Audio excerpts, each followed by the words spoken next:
So the police pick you up and say that we have the proof to say that you killed this guy. Yeah. Did you have money for a big lawyer at this point, or you had the court appointed attorney, or like who was speaking on your behalf at this point? So, which is typical. Fast as I made the money, I spent the money. A lot of the money got caught up in me getting arrested and people still on, et cetera, et cetera.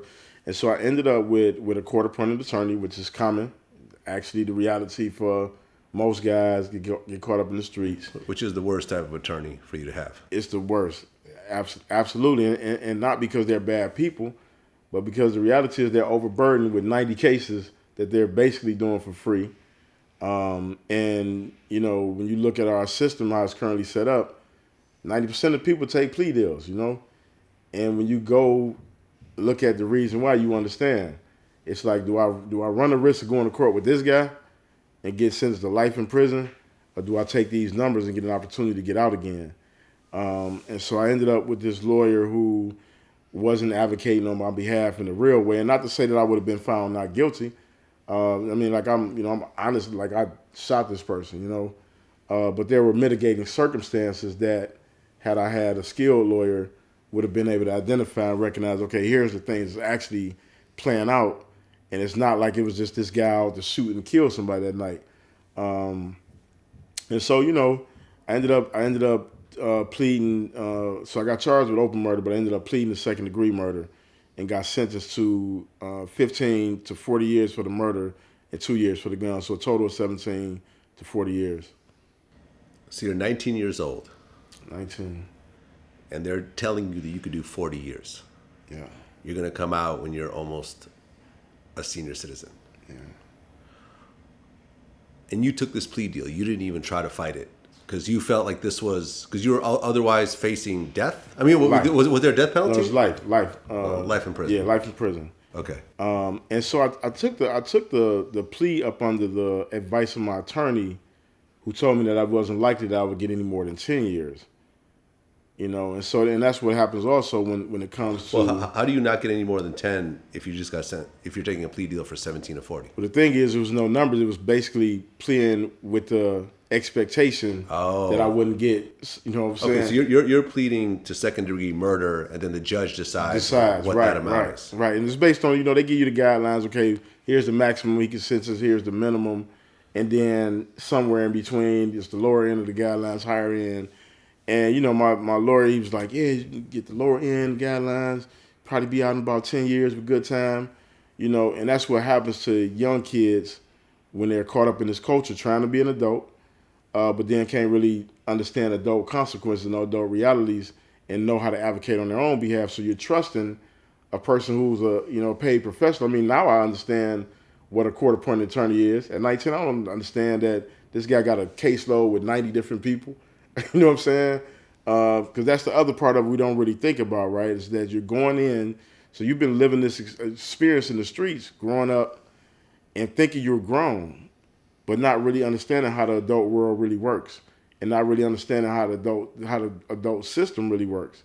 And so now you're dealing with this lawyer this is supposed to be the guy fighting for you. So you're trusting him in ways that obviously I wouldn't trust now because I know enough about the system. But back then, you know, I'm like, it's my lawyer, so he knows what's right. And so I took that plea, and, you know, when I looked at it, I'm like, the only thing is guaranteed is the 40 years, which means I'm basically going to die in prison. And so I went in with that attitude, like, life is over, so I'm thugging it out up in here, you know? And that's how I enter prison. I enter prison with the attitude, with the, you know, life is over, and this is how, you know, I'm rolling. Right. So when you heard that 40 years, that's the number that you cling on to. Yeah. You basically said, I'm going to do this 40, fuck this 17. Yeah. You know, I'm looking at the worst case scenario. Yeah, I looked at the worst case scenario. So you pretty much abandoned all hope at that point. Yeah. Yep. So when I walked through them prison doors, I'm like, you know, I'm gonna die in here, so I'm gonna live in here how I want to. And that's how I started off my time. And it's interesting now because, obviously I've done done a lot of stuff where people, understand me on a whole different level now. But that first 8 years of my incarceration, like I wasn't like a model guy. Like people sometimes assume that I was a model guy in there. But the warden labeled me as like one of the worst of the worst. Like when I walked through prison doors from day one, like I was just like, you have a choice in there. Either you're gonna be a lion or you're gonna be a lamb. You know what I'm saying? I was like, I'm not being nobody's lamb. So whatever come my way, this is how it's going down. Well, you try to escape at one point. I tried escaping the county jail. Like I wasn't trying to like go. It's funny as shit now. Um, and I laugh not in a as in it's funny, but just to think at that age, like the level of desperation to like I'm not doing this time right, and so we tried to escape from the county jail, and we came up with what I thought was an ingenious plot to get out, which was to break the windows on the tier, take everybody's sheets, tie them up, and rappel our way down. And we got the window partially broke. We was in the process of like bending the beam to get it open. What we didn't even realize is that they do perimeter checks, at the county jail. Like the officer drives around and makes sure everything is good. And so an officer happened to be coming around, and the glass falling down, brought her attention, and she looked up and saw that one of the windows had been like broken. This is like that big tempered glass, but we had smuggled a pole off the out of the gym, and so she called the officer, basically alarmed them that there's escape in progress, and they came. Eventually they had to figure out. They couldn't even like initially figure out what cell block it was, so it took them a long time to finally get to our cell block. And the one of the reasons that I end up not getting hit with another case on that is because in their haste to just get up there and kick some ass, they pulled everybody out of the cell. So once they pulled everybody out of the cell, they just had us all out and strip search and throwing our stuff out. They had contaminated the crime scene, so everybody had glass in their slippers, and so they couldn't just go to one person and be like, "Oh, you got glass in your cell." But somebody snitched on us then, but he wasn't willing to testify about the escape attempt. So what they did is they found us guilty of attempting to escape from the county jail, but they didn't charge us with a new case. And shortly after that, I went upstate. Okay. Now, you said that when you got there, you saw some of the worst things that you'd ever experienced. You talked about watching, you actually saw people get raped. Yeah, I mean, it's prison. It's a very brutal, volatile environment. And, that's the other part about this whole culture and why I do some of the things that I do in terms of like highlighting what happens in there is that when guys come home, they're celebrated. Guys come home, they're in good shape, and they got the wife beaters on, they got the prison swag on. They don't tell guys about, what it's like to be in the shower, taking a shower, and another man is next to you getting raped. They don't tell you what that looks like and what you have to question about yourself, about your own humanity, to stand there and not do anything in that situation, and where it's kind of like an every man for himself type situation. And so, the level of barbarity I saw in that environment was unbelievable. And it wasn't just what the guys did to each other, it was what I saw officers do. Men being starved in solitary confinement to death. There was a guy who, to this day, we all believe that he was murdered. They said he suffocated himself by swallowing his socks.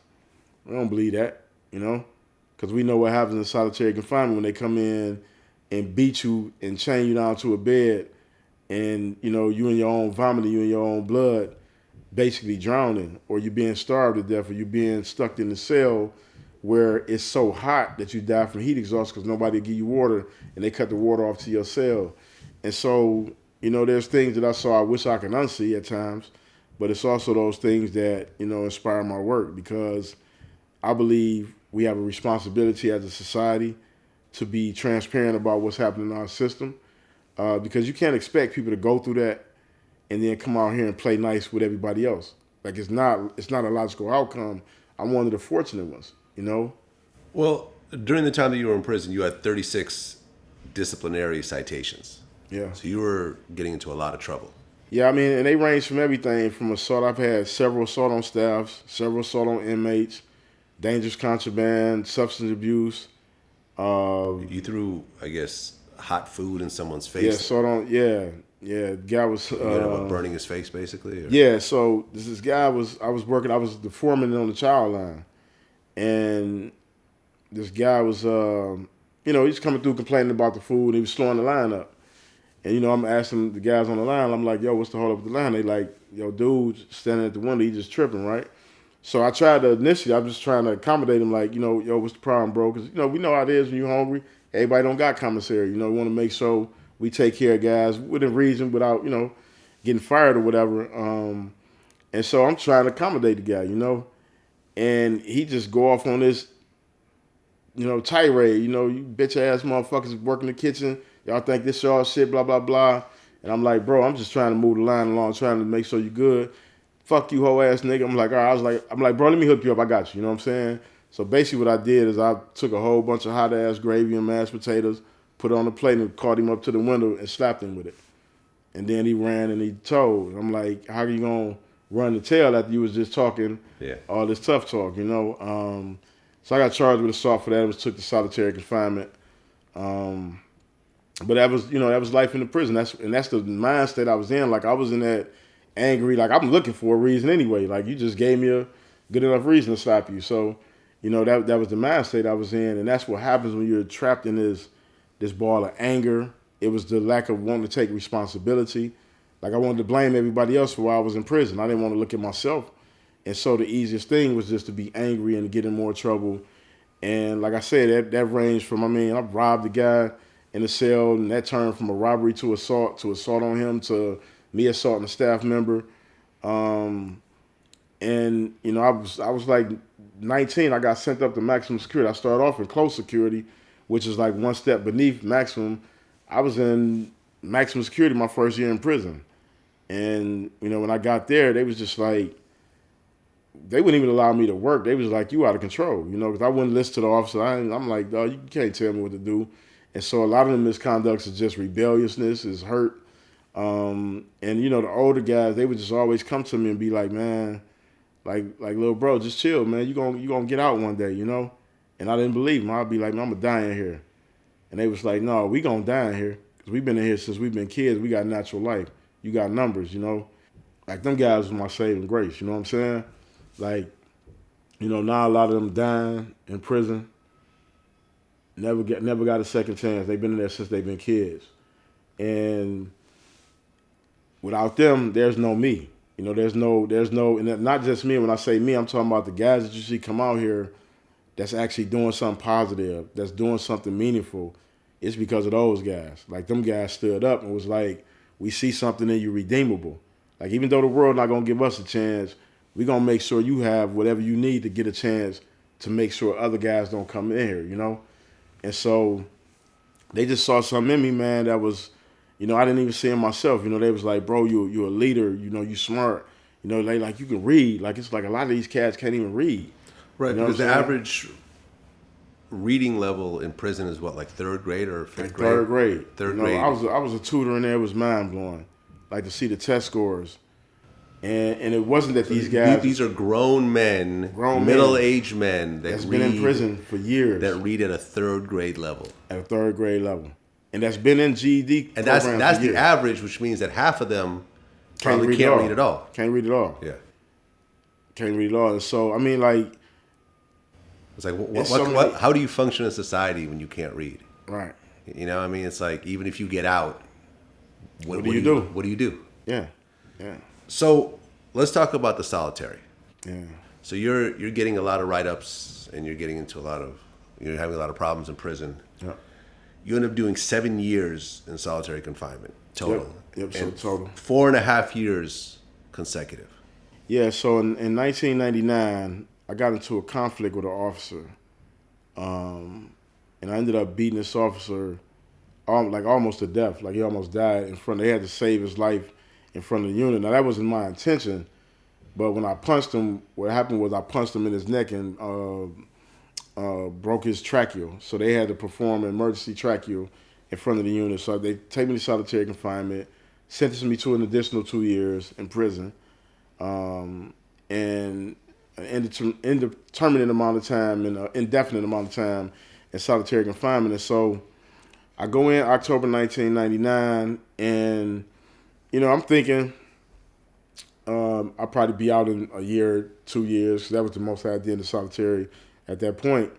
And then I realized, and then I realized that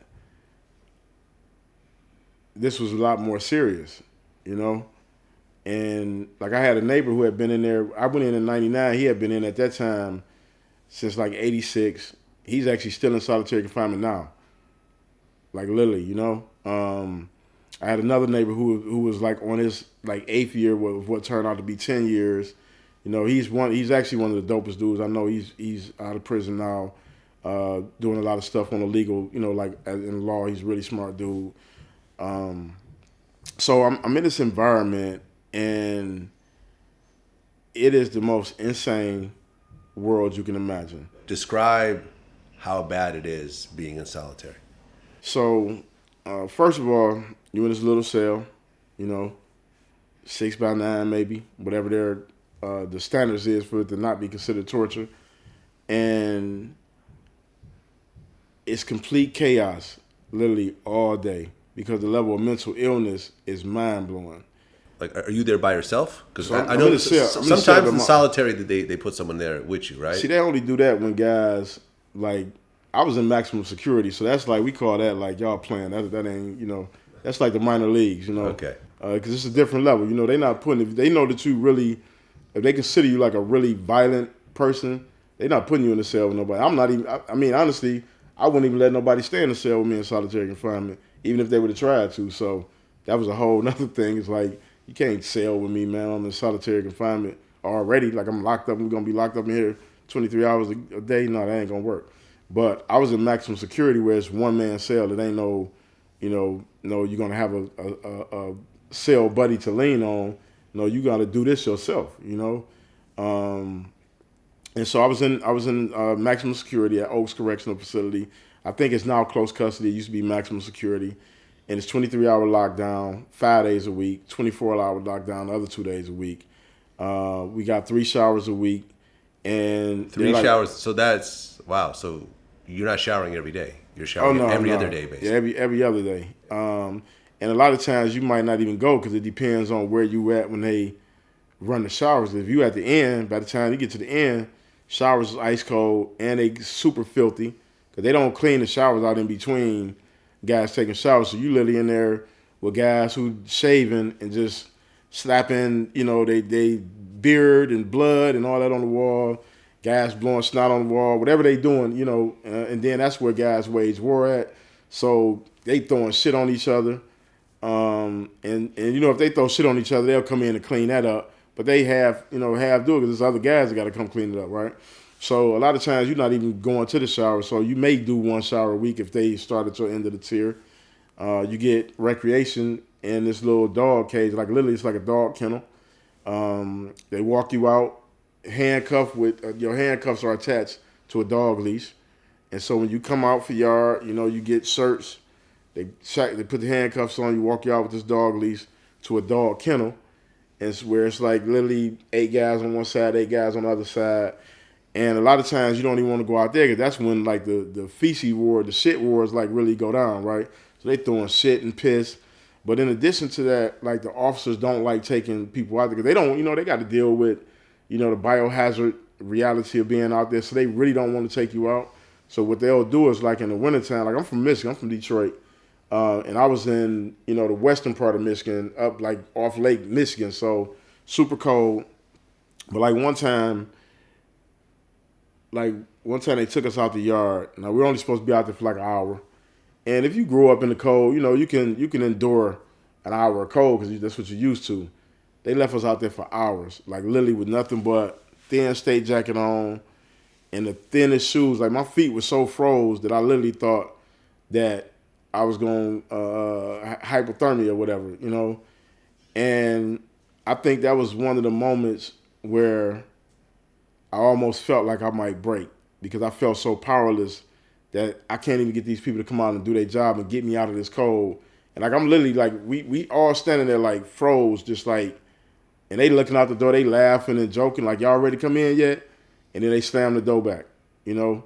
And so, you know, you see the guys who, and it's for like minor stuff where a guy may leave, forget to turn in the spoon, and now they're feeding them what's called food loaf, which is supposed to be the meal of the day, you know, baked down into a little cake and, you know, served. But in reality, it's all the leftovers from the prior week mixed with some Jell-O, because that's what holds it together, and oatmeal, and they bake this big old batch. And then when somebody get on food loaf or food restriction, they send that over. And I mean, it's for minor stuff, you know.